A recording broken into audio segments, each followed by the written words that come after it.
All right. As you well know, Sony has decided to raise the price of all their game systems. So like the PS5 is going up like $100, $200, something like it's something crazy. The PS5 Pro, which I've always wanted to get, is going up $150. So I was like, you know what? I've been wanting to get one. I've been holding off. I have the ability to get one. I better go get it because I don't think this is going to change anytime soon. The price is going back down or any of that. So I drove down to my local Best Buy and I'm about to go in and get it. And I'm going to get the disc attachment because I have a lot of physical games. And we're just going to, I'm going to do a little video on it. I don't know. Maybe I'll do a comparison. We'll see. But I'm going to head in. I'm not going to film while I'm in there. I always feel weird doing stuff like that. So I'm just going to head in there, get the system, and on to the next segment.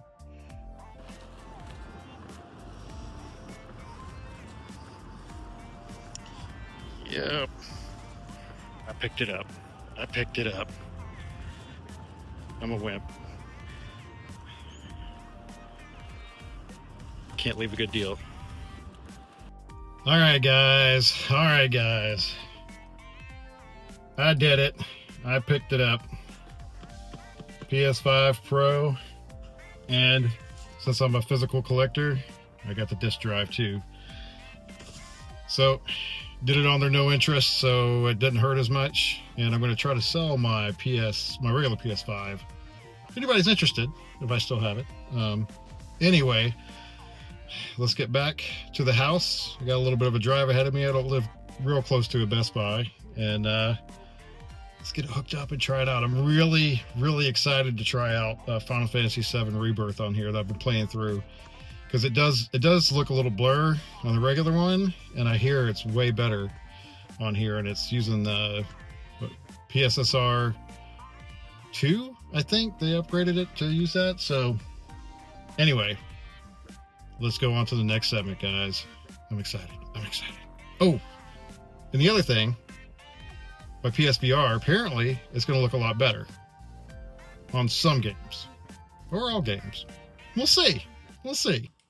All right, made it back from Best Buy. And here it is.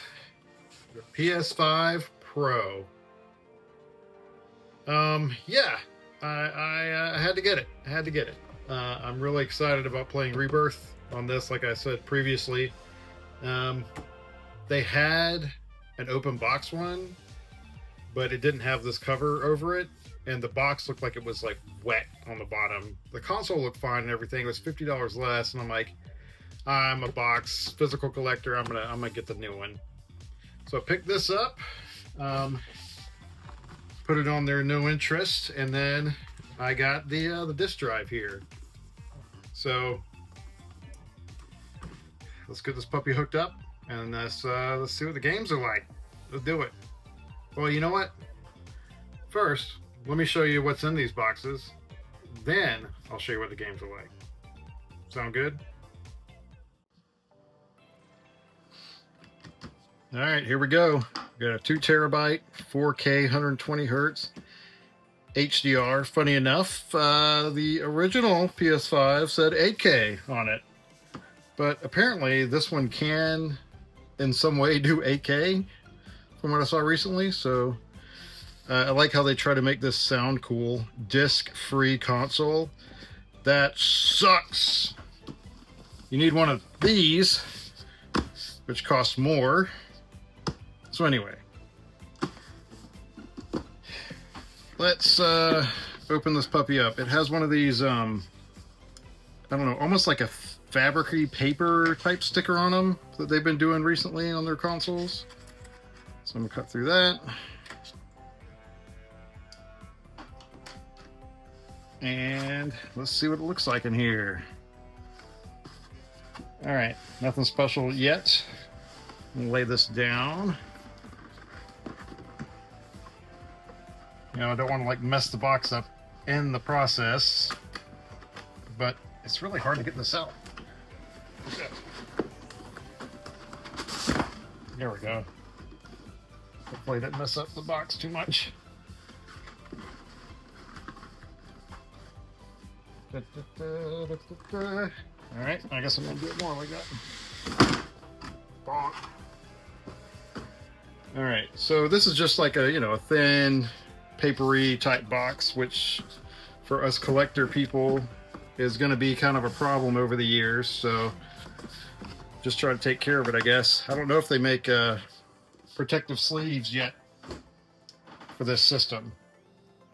All right, so we got two pull tabs here, one at the top, one at the bottom. I'm going to try to avoid showing you the bottom because I don't want you to know my console serial number and stuff. All right, so let's move this a little bit more so you can see it. So there's the top. There is the power cord, just a standard little config here for the power cord. 2-prong, so no grounding on that.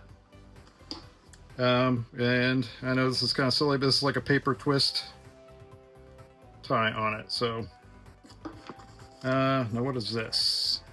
Oh, okay, so these are the little stands so you can lay the system down on its side. So hopefully you guys can see that all right. You just poke that in the little grills and it helps keep it up.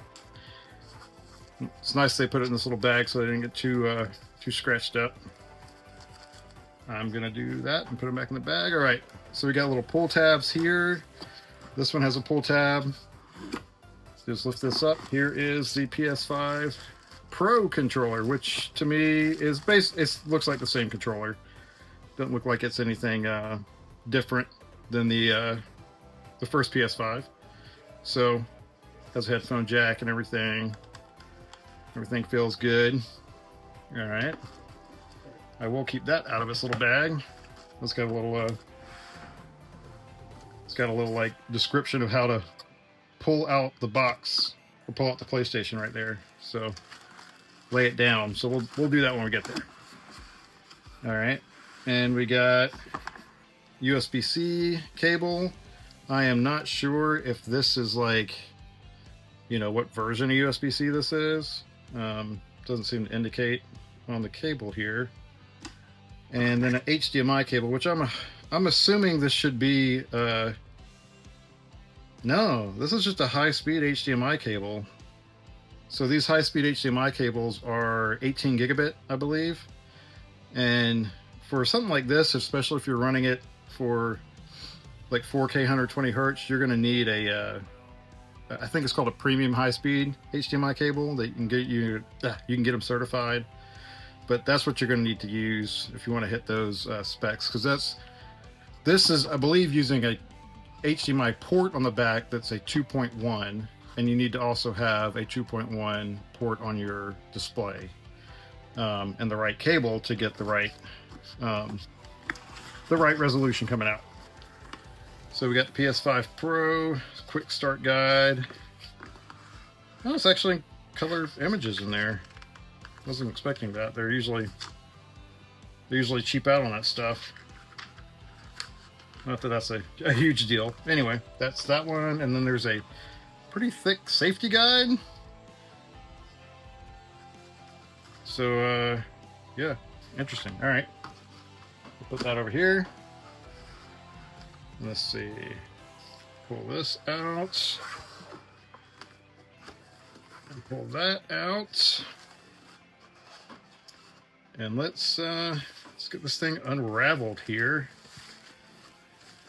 This is the same type of protective sheet that they put on the other PlayStation 5. And also, I think this is on the PSVR.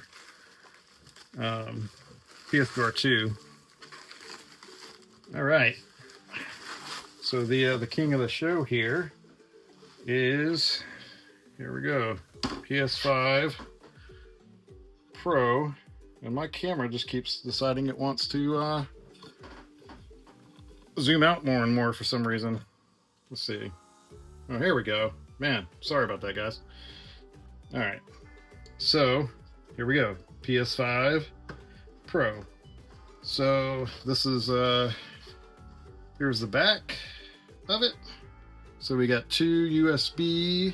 That's super speed, 10 gigabits a second. It looks like A LAN port and HDMI. I'm assuming that is 2.1, and our power. Also looks like it has like a locking mechanism here if you had this out, you know, on display somewhere, had people playing with it like at a game store or something like that. Let me see here. Is there anything? So got the bottom here. It looks like that's where you can put like a stand if you wanted. It's a lot smaller than the other one. That is for dang sure. A lot smaller. So we also have USB-C Super Speed 10, and I'm not sure what that one is. Got the power button right here. So I'm assuming the eject button, because it doesn't have the CD drawer on this one, will be on the CD drawer attachment. So I'm not actually sure how you take this off. So let's look. Yeah, here it is. Remove the cover. So there's some clips. So my cover. Yeah, power it off. Remove the cover. Attach the cover. Okay, so slightly lift the cover away from the console to detach the clips. All right. Let's give that a shot. I don't know why this keeps zooming in, but it keeps zooming in for some dumb reason. This feels wrong to do on a brand new system. It feels way wrong. Oh, that felt awful. I felt like I broke this thing doing that. God, that felt whew, on a brand new system. That's kind of hairy feeling. All right, so that is off. I guess that's where it attaches. Get these boxes out of the way. And this manual stuff. All right. Let me move this PlayStation out of the way for now. I'll leave that up just to get it open. All right. So here is the disc attachment, the disc drive. So it has a different sticker on it. Can I zoom in when I want to zoom in? No. I'm trying to control this from my watch, and it just decides which way it wants to go on its own for some reason. I need to fix that. Anyway, what did I do? Here it is. This sticker on here is an actual sticker. It's not like a fabric thing. All right. Let's open this guy up. And has a little tab on the top that should allow me to pull this out, I'm assuming. Nope, no, it's just making it worse. You know what?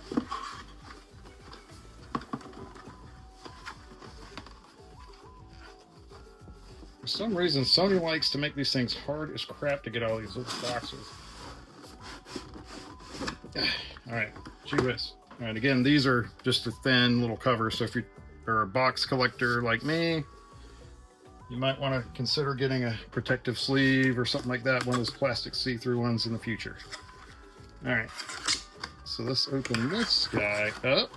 Here we go. It's trying to zoom in on its own again.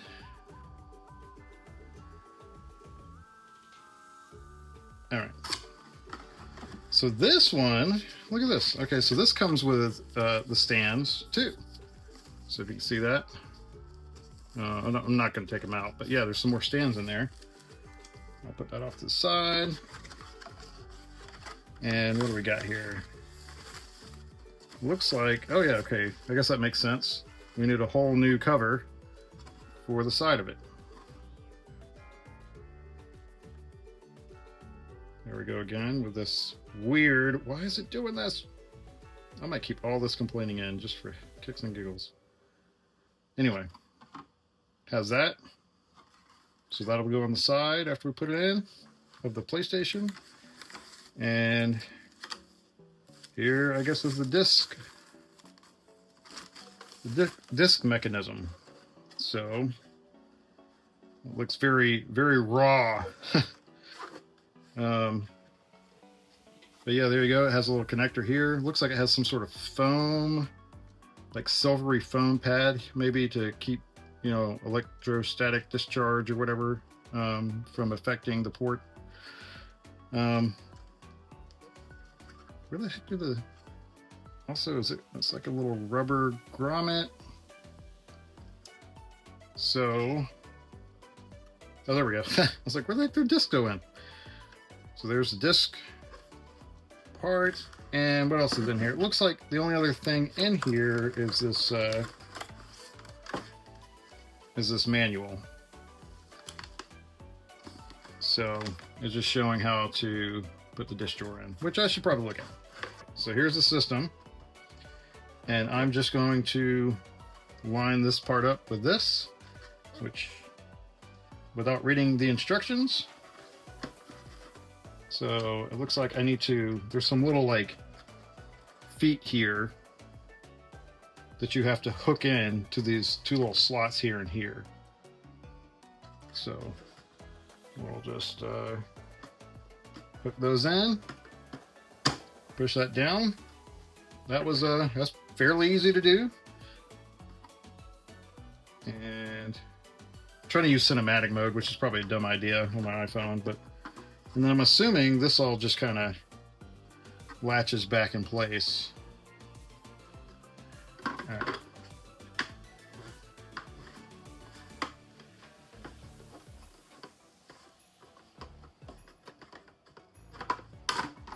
Let's see. Maybe that's not how it goes. Let's see.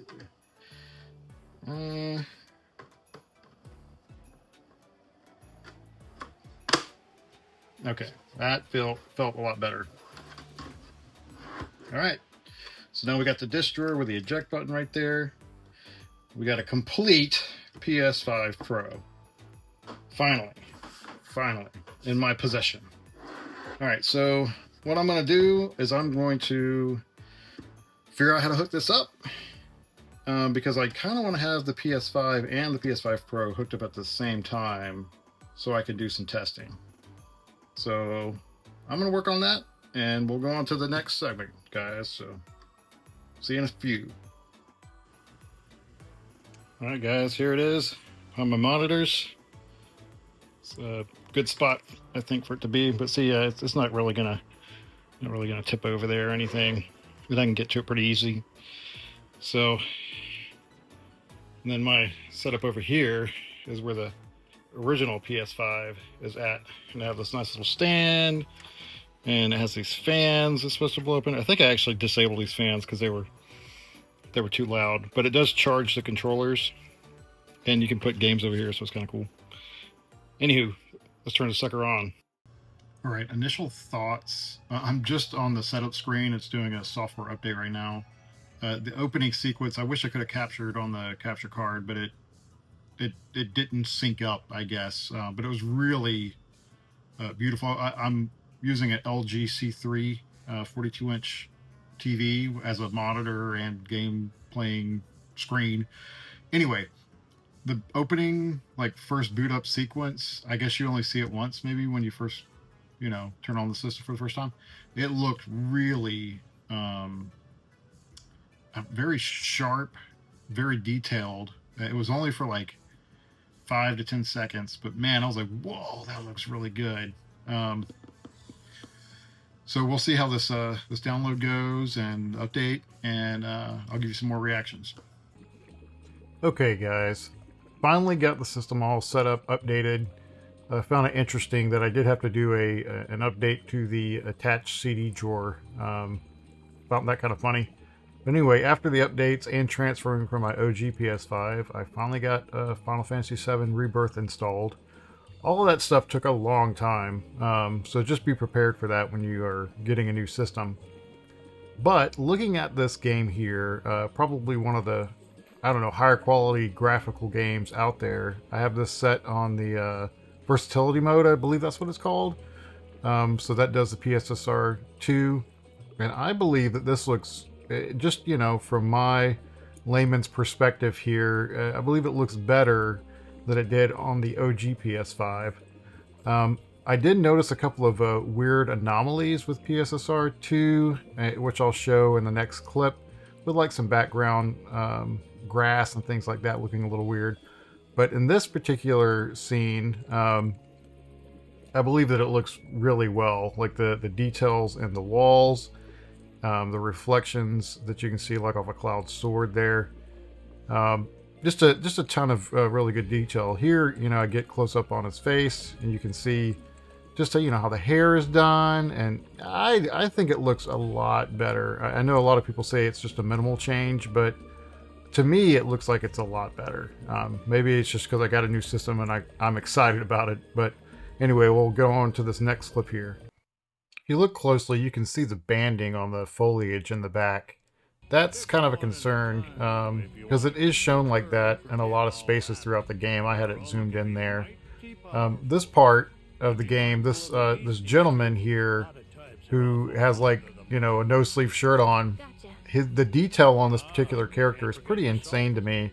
You know, I know he's an older dude, but he's got all the wrinkles and stuff, and you can just you can see all the individual detail on there. I just thought that was pretty cool. I guess how much better the PS5 Pro is doing it, like the hair on the dog there, for instance. You also notice the pop-in of the plants. That is very distracting as you're running around. Another thing that I don't quite like about PSSR 2. Here's another example of the plant pop-in and also the banding that is kind of mid-screen on all the foliage. It's kind of distracting. I think maybe on the PC version this should be better.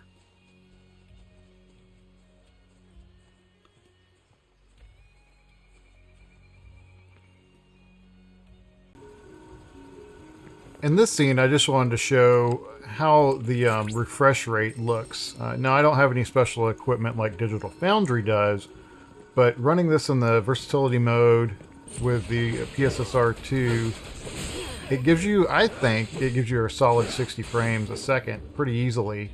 So that makes this game feel a lot more snappier, that is for sure. Also, it looks good while it still retains that frame rate. So I think those two things have really sold it even more for me, that getting the PS5 Pro was a pretty decent decision for me. I do have a pretty large library of PS5 games, so for me this is a big benefit. I don't have a gaming PC, so I can't experience the better fidelity that you could probably get from that. But as you can see in this scene, it works pretty well. So I will say, overall, I think that the PS5 Pro was a good choice for me to go ahead and grab before the price increase happened. I'm still in the process of trying to figure out selling my regular PS5 to kind of recoup the cost. But overall, with the RAM price increasing and just everything at this point increasing in cost, I figured it was a good time to grab it while I had the resources to do so. But yeah, if you're looking at getting a PS5 Pro, I'd recommend it. If you have any questions about, you know, anything you want me to test with the PS5 Pro versus the PS5 while I still have it, let me know. I am more than willing to try that out if I have the game. And anyway, guys, thank you for watching this video. I appreciate it. If you want to subscribe, please do. And leave a couple of comments about what you think about the PS5 Pro. Anyways, guys, catch you on the next one. Peace out.